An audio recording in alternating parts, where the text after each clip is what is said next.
Paz do Senhor, igreja. Amém. Grande oportunidade que Deus deu a mim e a vocês.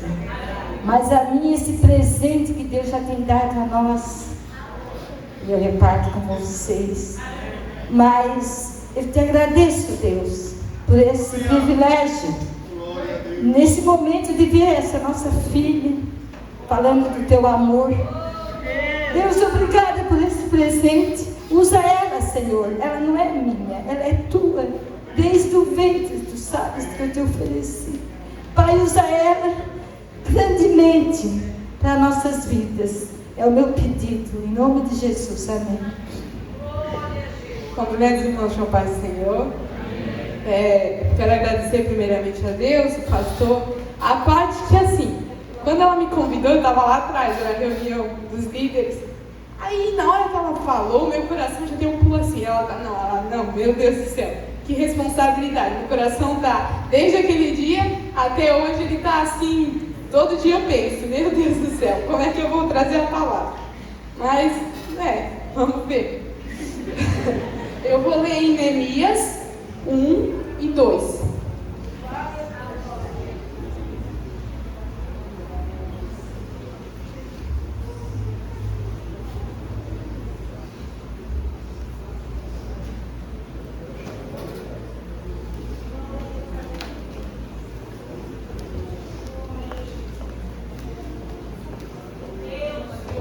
Que veio a Hanani, um dos meus irmãos, ele e alguns homens de Judá. E eu perguntei-lhes a respeito dos judeus que haviam escapado e que restaram no cativeiro, e a respeito de Jerusalém.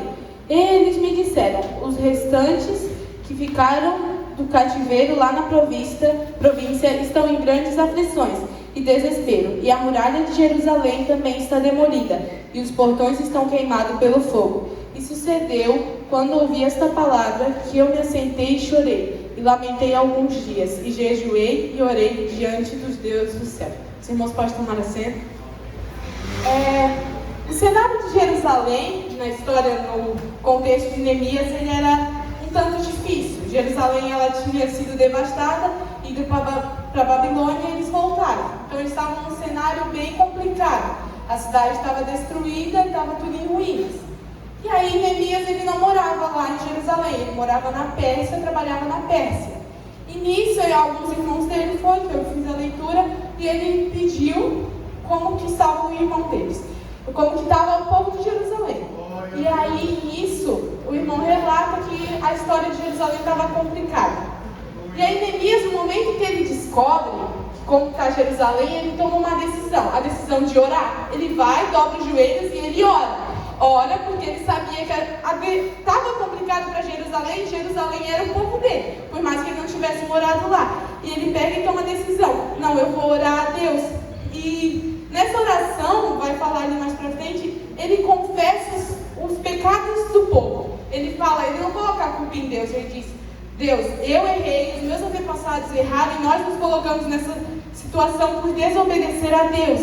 E aí eles sabiam que o ponto que Jerusalém estava era por causa deles. E ele não reclama com o Senhor. E ele pede que o Senhor o abençoasse quando ele tivesse que se dirigir ao rei. E eu fiquei prestando atenção em nós. Será que nós tomamos essa atitude de orar ao Senhor antes de fazer algum negócio? De pedir para o Senhor: Senhor, por favor, será qual decisão eu tomo? Neemias fez isso. Neemias, ele olhou: não, eu vou orar, eu sei que o errado fui eu, mas eu preciso orar ao Senhor, porque eu tenho uma coisa importante para fazer daqui a uns dias. Eu tenho que me dirigir ao rei, e antes disso eu preciso falar com o Senhor. E algo que me chama a atenção é que ele teve uma oração como a do publicano. Não foi a oração do fariseu, cheia de orgulho. Não, foi a oração simples do publicano. A oração cheia de arrependimento, porque ele sabia que o erro era deles, e só assim, com arrependimento, eles conseguiriam voltar à glória que era Israel, a glória que era Jerusalém. E ele precisava falar com o rei. E depois de orar um tempo, Neemias, ele fala sobre Jerusalém com o rei. Ele trabalhava servindo vinho para o rei. Ele provava o vinho para ver se não tinha veneno. E aí o rei notou que Neemias estava triste.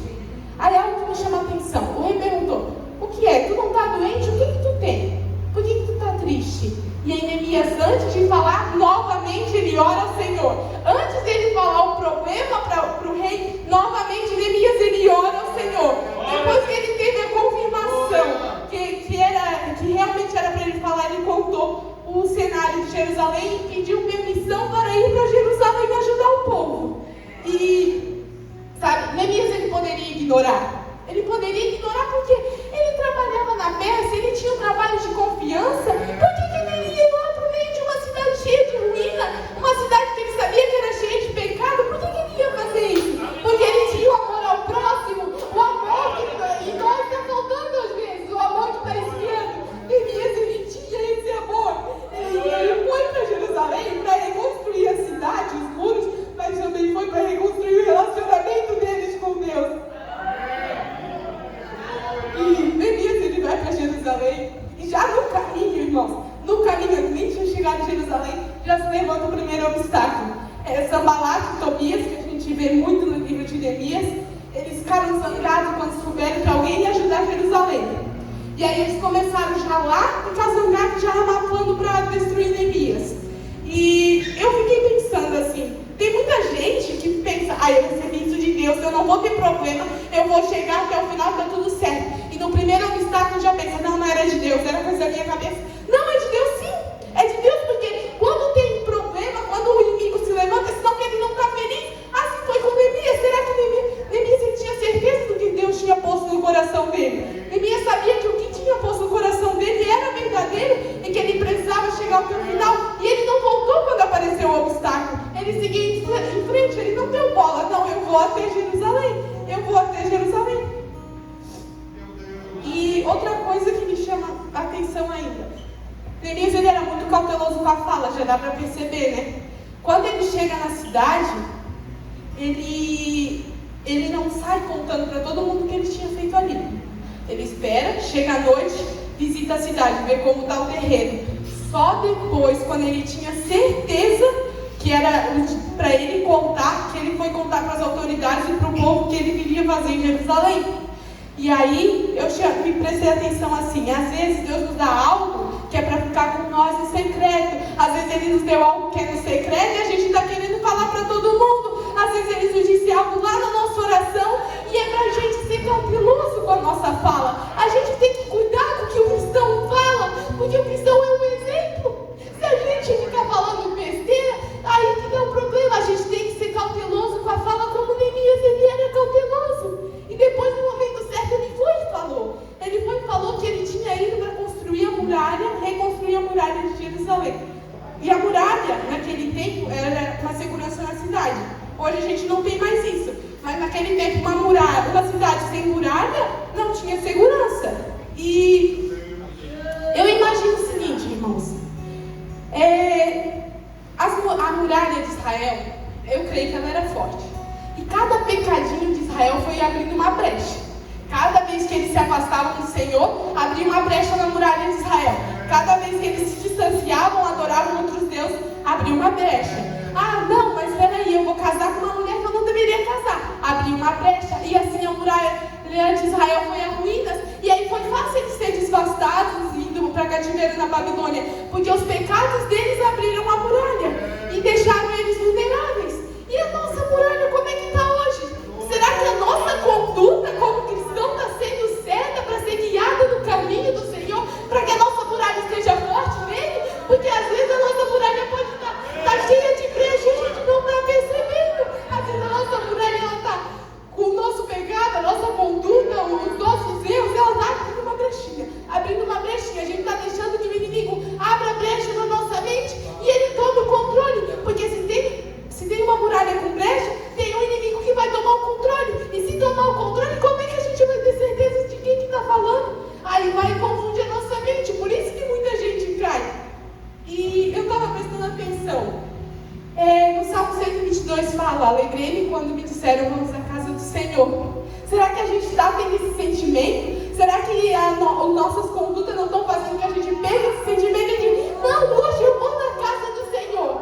Hoje eu vou na casa do Senhor. Mas Senhor, eu não sinto mais vontade disso. Será que o problema não está na tua muralha? Será que o problema não está na tua confiança no Senhor, na tua segurança, na tua oração? Será que não é esse o problema? Por esse motivo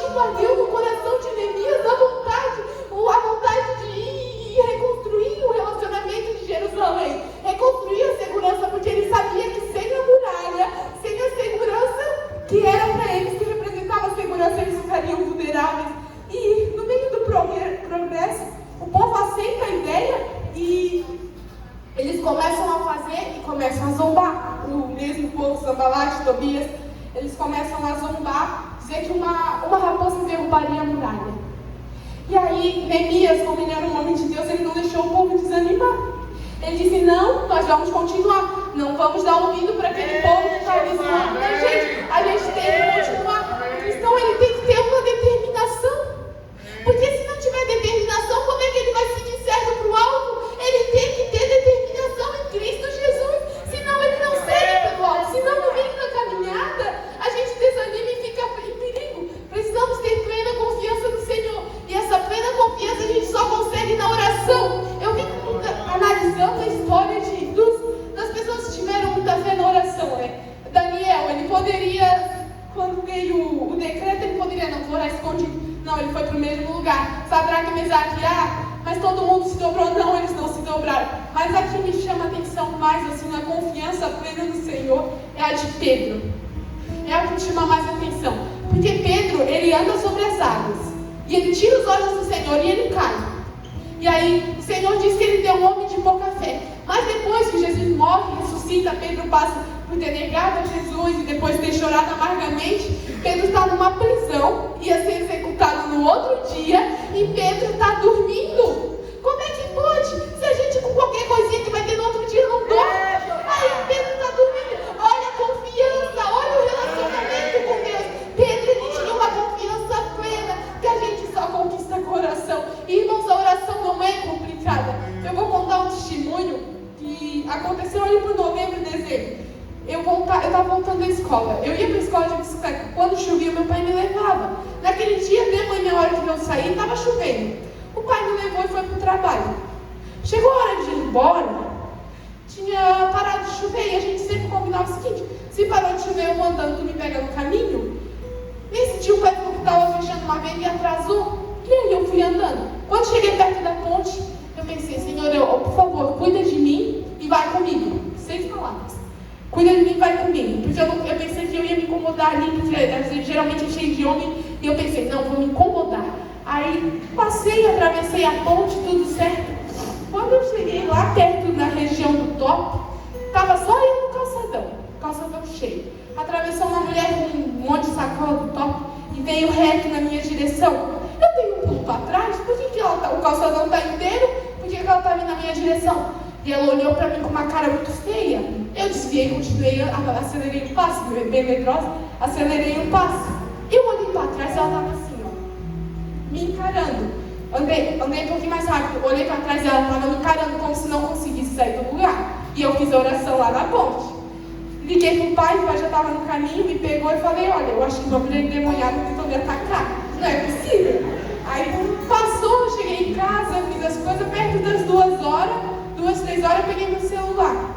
Quando eu peguei meu celular, eu fui ver o grupo da escola cheio de mensagem.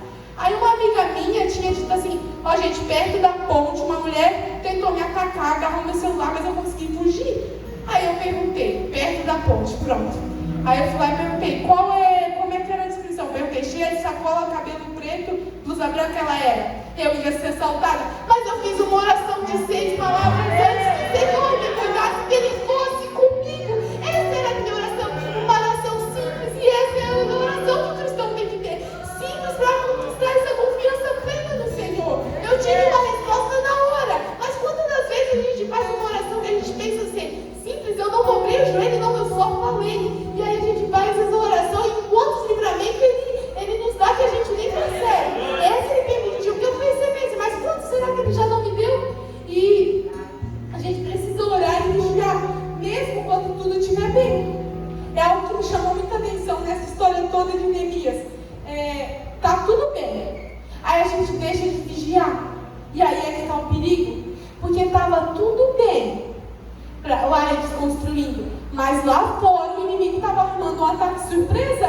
Se Neemias não estivesse vigiando, irmãos, aí a muralha estava cheia de brecha, pronto, tinha acabado tudo que eles tinham construído. Eram planos deles, botar tudo embaixo de novo. Mas não, Neemias, ele vigiava e orava. E nesse momento contaram para eles que o povo estava armando um ataque surpresa, e aí o inimigo voltou.